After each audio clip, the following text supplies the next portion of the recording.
They stopped coming around the moment the checks stopped arriving. The phone, once alive with messages, went quiet. Quiet in that way, summer skies can dry up after a quick rain.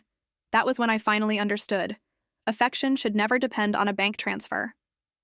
My name is Joanna Pierce, and before I tell you what I did next, let me ask, where are you watching from tonight? Hopefully somewhere calm.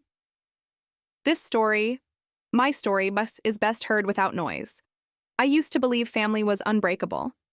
That no matter what life threw our way, love and loyalty would hold us together.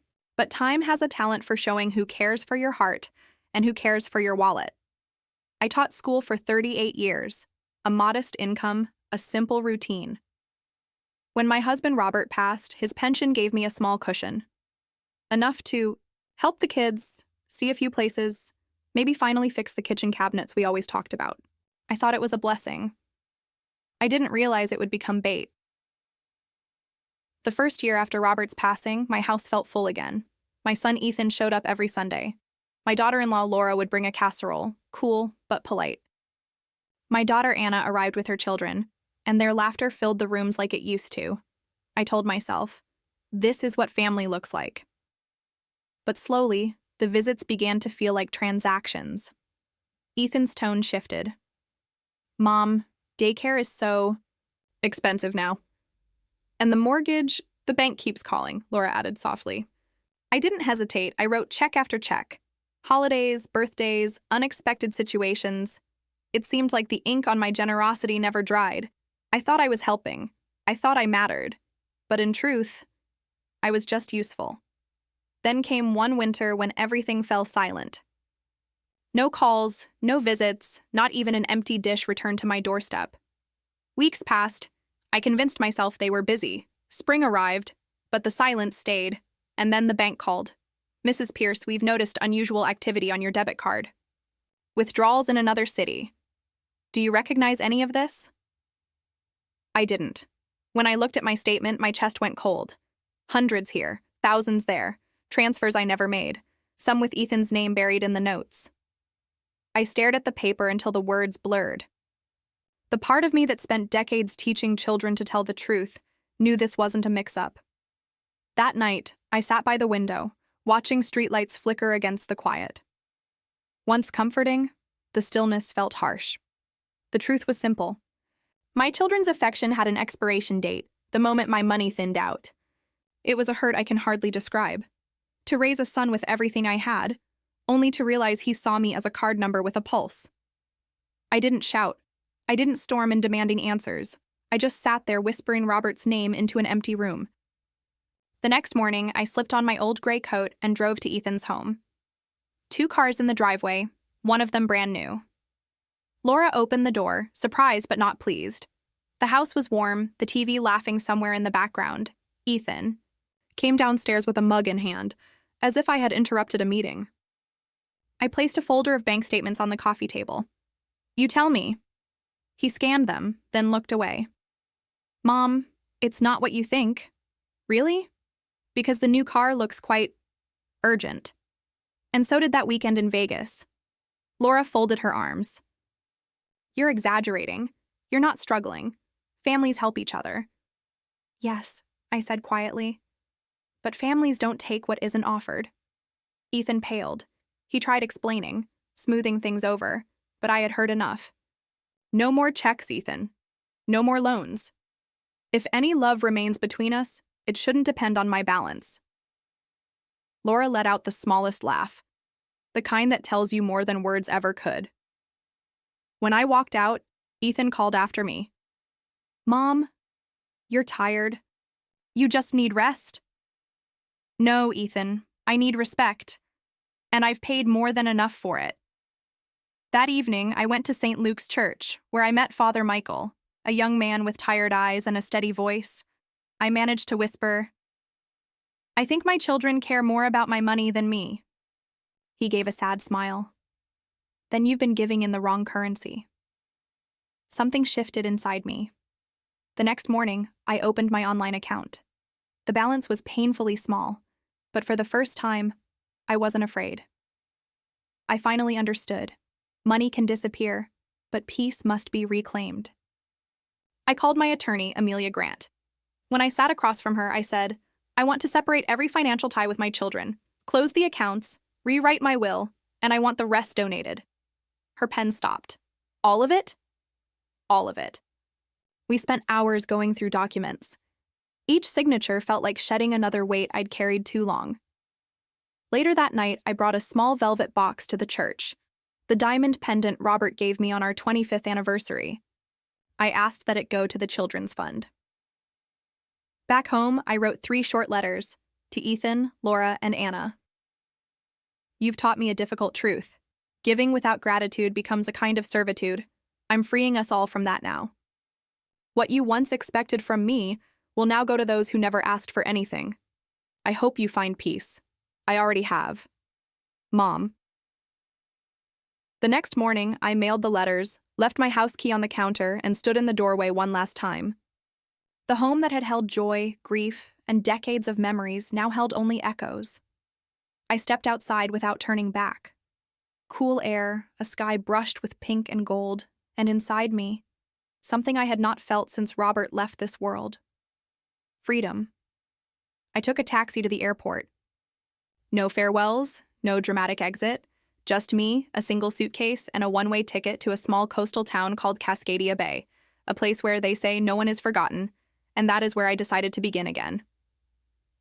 A senior community had written to me months ago after I'd inquired, just to see. Back then, I couldn't imagine living anywhere but close to my family.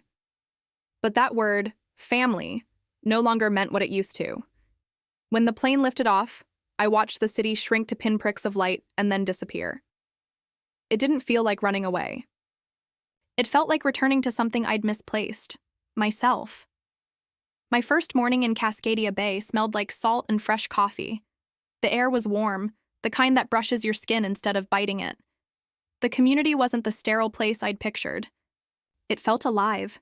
Terracotta roofs, whitewashed walls draped in bougainvillea, laughter floating down from balconies. Someone left a small basket of rolls at my door with a note, "Welcome home, Ms. Joanna, home." I hadn't felt that word in years. A nurse named Celia worked at the community. She was in her 50s with soft curls and eyes that missed nothing. She knocked that first afternoon. "You're the new American," she said with a musical lilt. "Everyone's curious. You arrived with one suitcase." I laughed. Turns out, when you let most things go, packing gets very easy. Celia tilted her head. That sounds like a story worth hearing. I told her parts of it, about my late husband, my children, and the quiet that followed all my giving. She didn't interrupt. She didn't pity me. She just listened. When I finished, she said softly, "Sometimes giving too much teaches people to forget how to give back. You did the right thing." That night, we sat near the ocean, 2 women, from different worlds, watching the waves collapse and rebuild themselves. Celia said something I never forgot. The sea doesn't cling to what leaves the shore. That's how it stays free. For the first time in a long time, I understood peace. Days slipped into weeks. I started painting again, something I hadn't done since college. I remembered how color speaks when words stumble. In the mornings, I walked the cliffs collecting shells. In the evenings, I wrote letters to Robert, not to send, just to remember. The ache that once felt like loneliness began to feel like clarity. The silence I had feared became a friend. No calls asking for help, no guilt hiding behind polite phrases, just stillness and laughter with new friends. I had almost forgotten what my old life sounded like until the phone rang. It was late, well past midnight. The screen showed a familiar area code. For a moment, I hoped it was Anna, that she'd read my letters and understood. But when I pressed play, it was Ethan's voice. "Mom."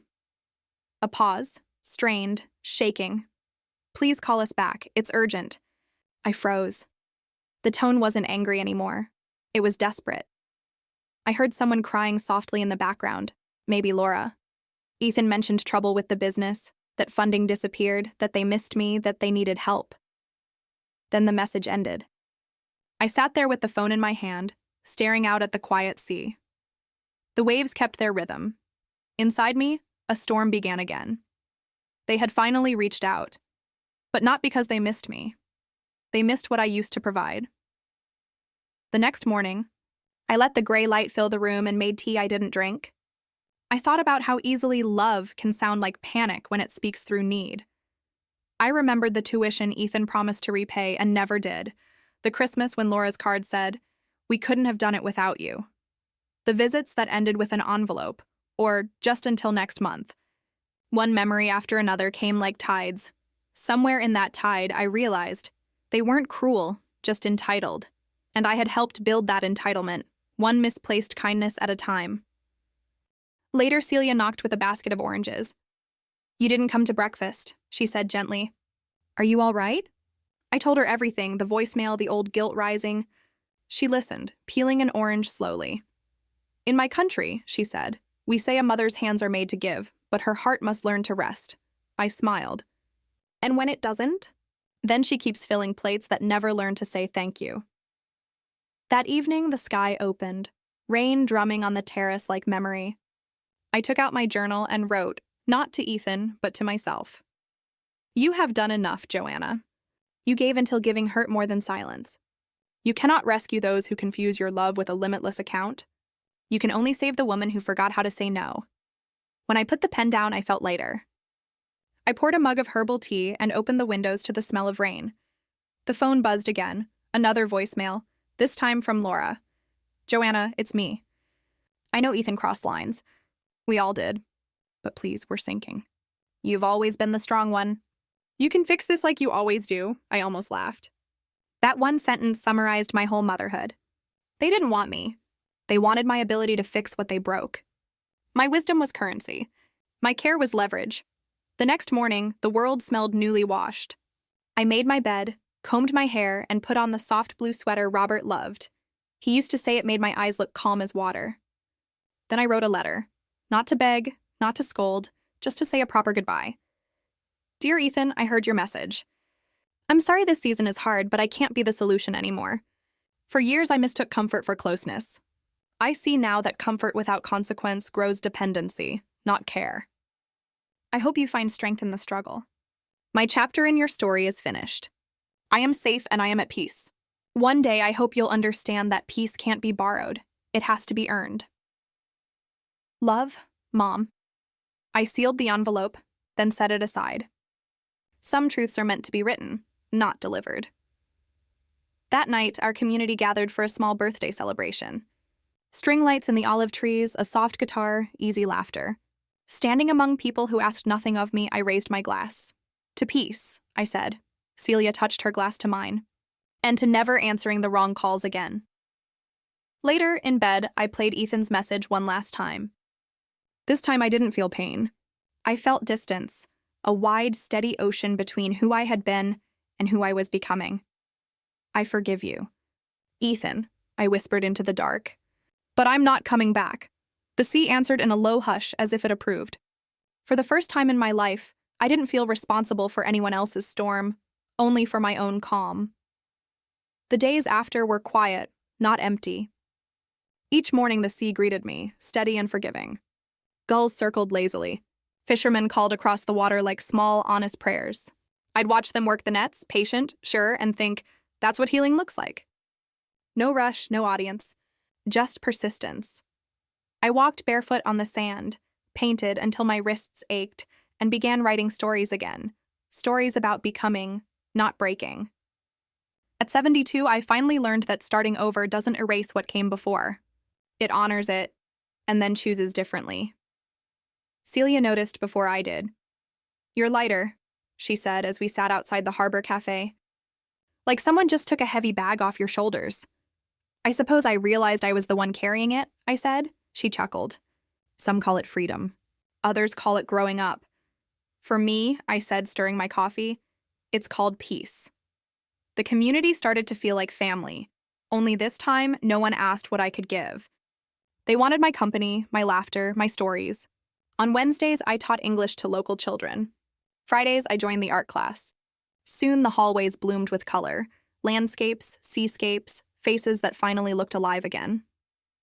One afternoon, Celia came running with a thick envelope. "Mail for you, Ms. Joanna, from America." My heart lifted and then stalled. The handwriting wasn't Ethan's. It was Anna's. I opened it carefully. Mom, I don't know if this will reach you, but I had to try. I know what happened with Ethan. I was angry at first, mostly at myself for not seeing it sooner. You were right. We took from you because it was easy, because you never said no. I told myself it was love, but it was comfort. And comfort made us blind. I don't want your money. I just want a chance to see you. I miss your voice, your cooking, your laugh that shook the whole house. If you'll have me, I'd like to visit, just to talk, just to be near you. Love always, Anna. I didn't realize I was crying until I saw the ink blur. It wasn't the words alone. It was the honesty in them and the absence of bargaining. I held the letter to my heart. You found me, my girl, I whispered. That night, I wrote back, my dearest Anna, you've already given me what I needed, your truth. You don't have to ask to visit. My door is open and my heart is too. Come when you're ready. Bring only yourself. Leave the guilt behind. You'll find me by the sea where the sunsets turn the water gold. I'll be waiting with coffee and stories, and a little forgiveness for us both. Love, Mom. 3 weeks later, she arrived. Early evening, a taxi by the garden. I knew her instantly, hair pulled back, a nervous smile that looked like mine years ago. She paused at the gate with her suitcase, scanning the courtyard until she found me. I didn't move at first. I just looked at my daughter, the one who once avoided my calls, now standing there, trembling like a child. Then I opened my arms. She ran to me. We didn't speak for a long time. No apologies. No speeches. Just a long, shaking embrace that bridged the years. When she finally pulled back, she laughed through tears. You smell like paint and salt water, Mom. And you? I said, smiling. Smell like coming home. The community celebrated that night. Candles dancing on tables, music drifting through the courtyard, laughter filling spaces that used to know silence. Anna met Celia, and within minutes they were talking like old friends. You built a life here, Anna whispered. A good one. I did, I said. But there's always room for more love, don't you think? She nodded, eyes shining. I think I'm ready to learn from you this time. Later, we sat by the sea. Moonlight dusted her face. The water breathed softly behind us. Do you miss them? She asked. I knew who she meant, sometimes, I said. But not the way I used to. Missing someone doesn't always mean wanting them back. Sometimes it just means remembering what you gave, and forgiving yourself for giving too much. She slipped her hand into mine. I'm sorry it took me so long. It's all right, I said, squeezing her fingers. Some people have to lose the warmth before they understand the fire. As the night cooled, Anna rested her head on my shoulder like she did when she was little. I looked out at the horizon and thought of all the women who might be listening, sitting in their own quiet, wondering if it's too late to start again. So I said, as much for them as for me. They say you lose family when you walk away. Sometimes you find yourself instead, and when you do, the right ones find you too. The sea murmured in agreement, brushing foam over my feet. I closed my eyes, breathed in the salt air, and smiled. I wasn't waiting for anyone's call. I was already home.